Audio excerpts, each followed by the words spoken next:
Hello, it's 6:30 on a Tuesday night. So it is time again for what we're reading. I'm very excited. I'm Penny from the Amy Van Andel branch, but right down M21. It's 21, isn't it? Yes. Sometimes I get that number wrong. Right east on M21, you're going to find a great branch right on the river that is so pretty. The Englehardt branch. I just love that branch. It just has a great view, and you guys have that showboat right next door, which Mhm. is so nice. And you also have such great employees working at the Englehardt branch. They're all so friendly. Tonight I've got two of them. I've got Jess and Amy. Welcome, Jess and Amy. Hello. Thanks for What having is us on, Penny. Hey, what is new in Lowell?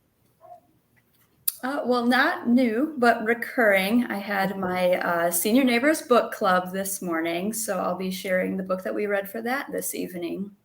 What is Senior Neighbors Book Club?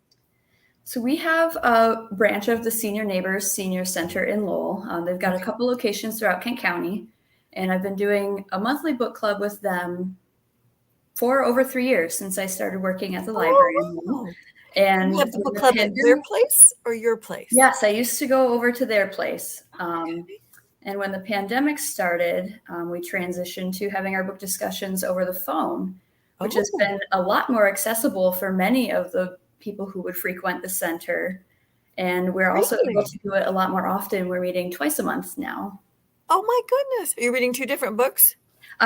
We read one book that we all read the same once a month. And then Okay. the second discussion, we all just kind of come together and talk about whatever we're reading on our own.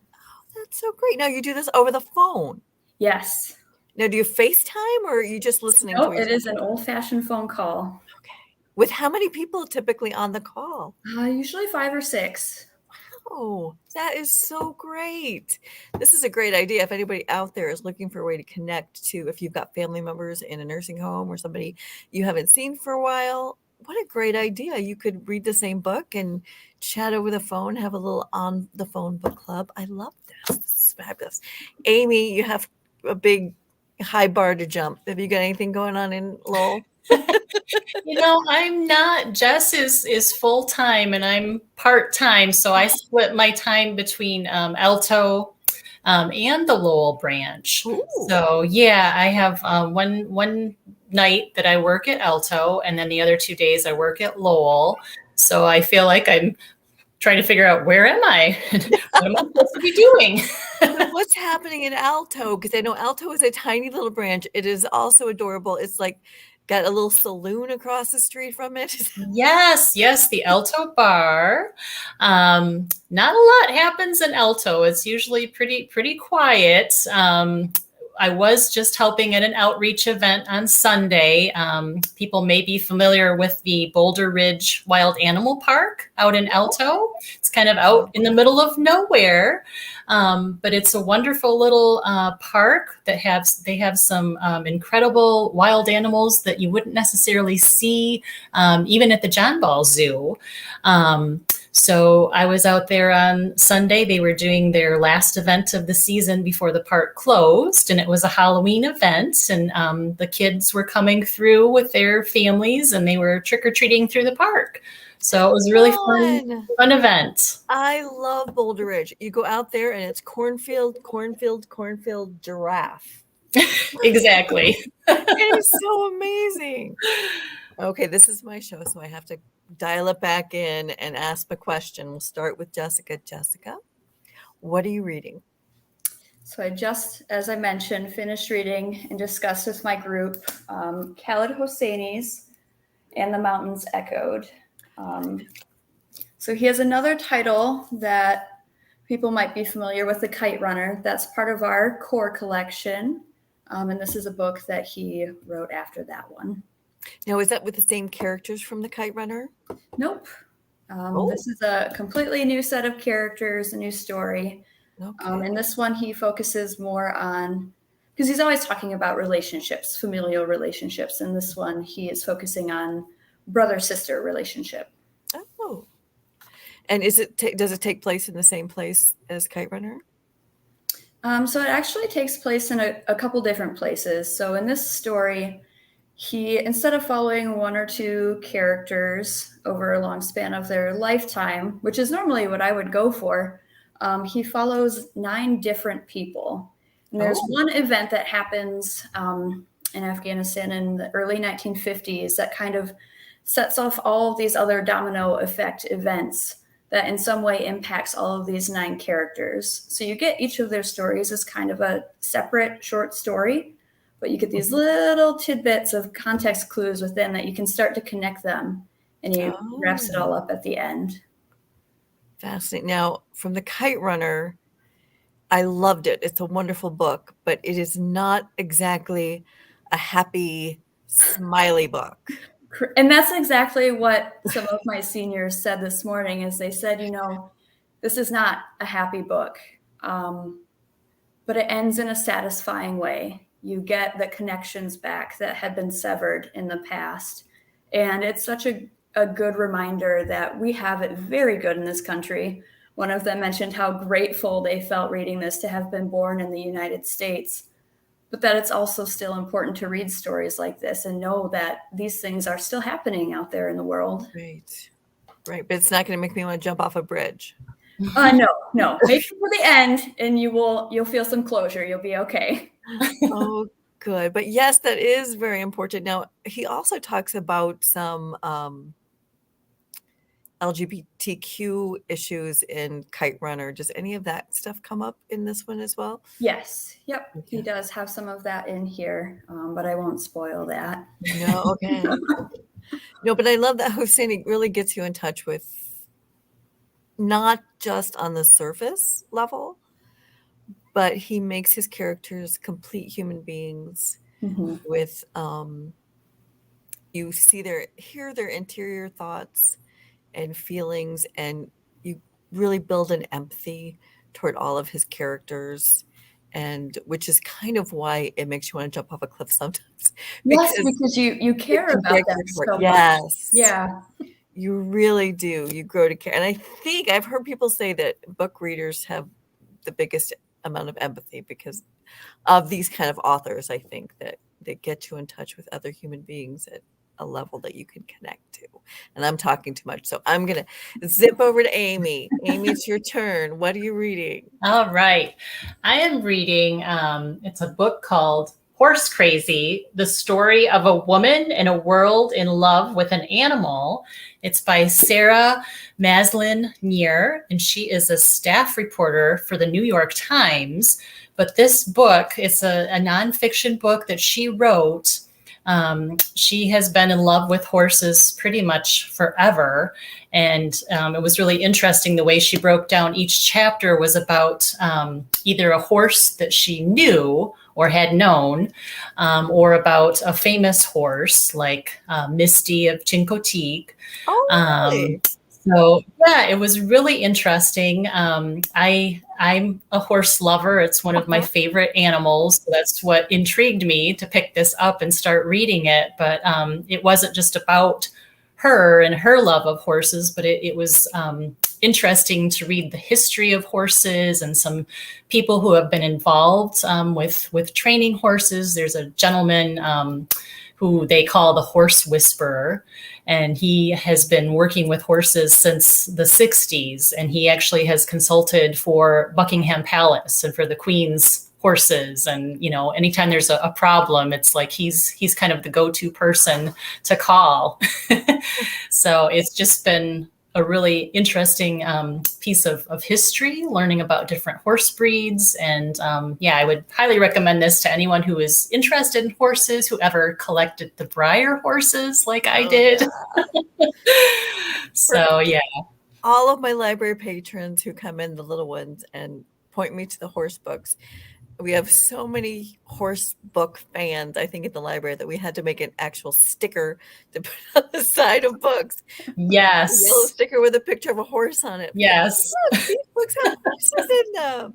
I mean, we don't do that with skunks, Amy. We really No.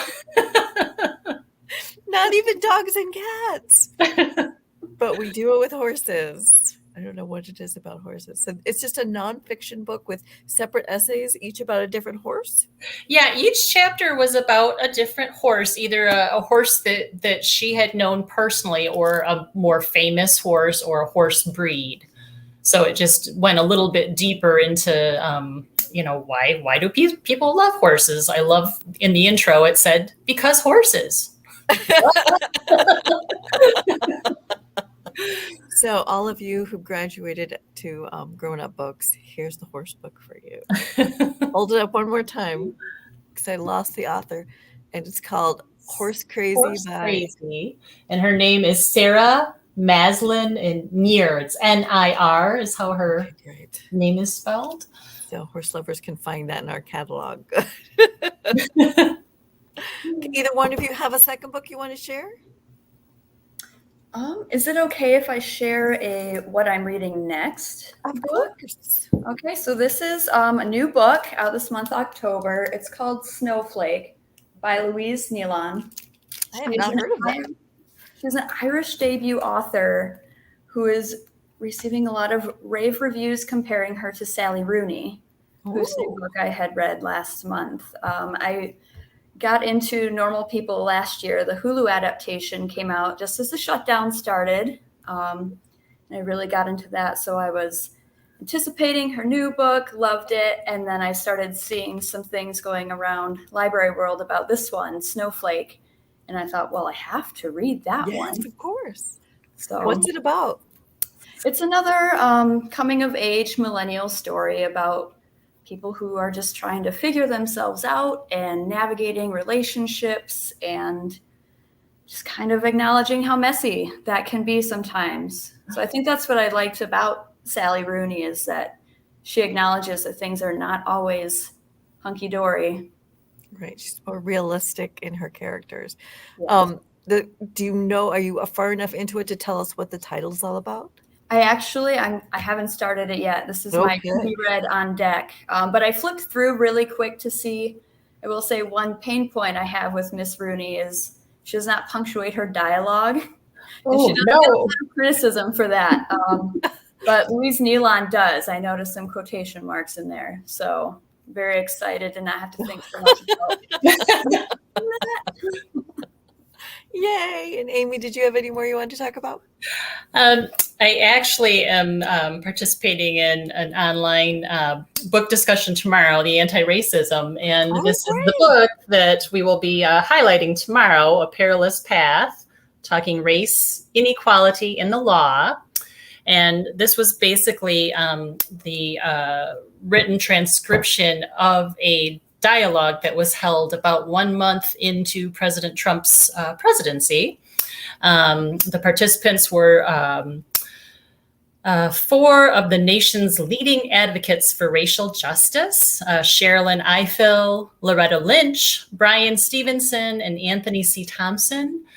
So it's a very short read, but it's very deep. So I am looking forward to having a discussion about this tomorrow with our participants. But I would recommend it if you are interested. Would you? So it's a transcript. How does that read? I mean, is it all dialogue then? I mean, it's pretty much all dialogue. I think it's exactly as it occurred, when it was taped. And do they go any back talk between them, or is it just monologues? They do go back and forth between there was a moderator and then the participants. Gotcha. Interesting. So did you learn anything new from their discussions?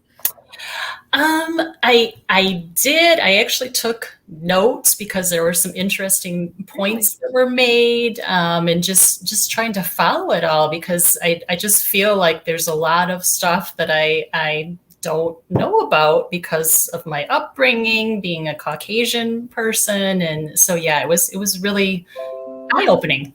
Yes. It's good to learn. Exactly, it is. Don't be embarrassed by what you don't know. But we can help you find out how to find out what you don't know, at least part of it. There I go talking again. Okay, what am I reading? I am reading Kent Krueger's Ordinary Grace, which is also a core book, because I am having a book discussion of this on Friday at the Amy Van Andel branch at noon. So if you want to hear anything about this book, Ordinary Grace by William Kent Krueger, you have to come Friday at noon and hang out in our courtyard, hopefully if it's beautiful weather, and we'll all discuss. You can still grab a book here and speed read it and come on out Friday.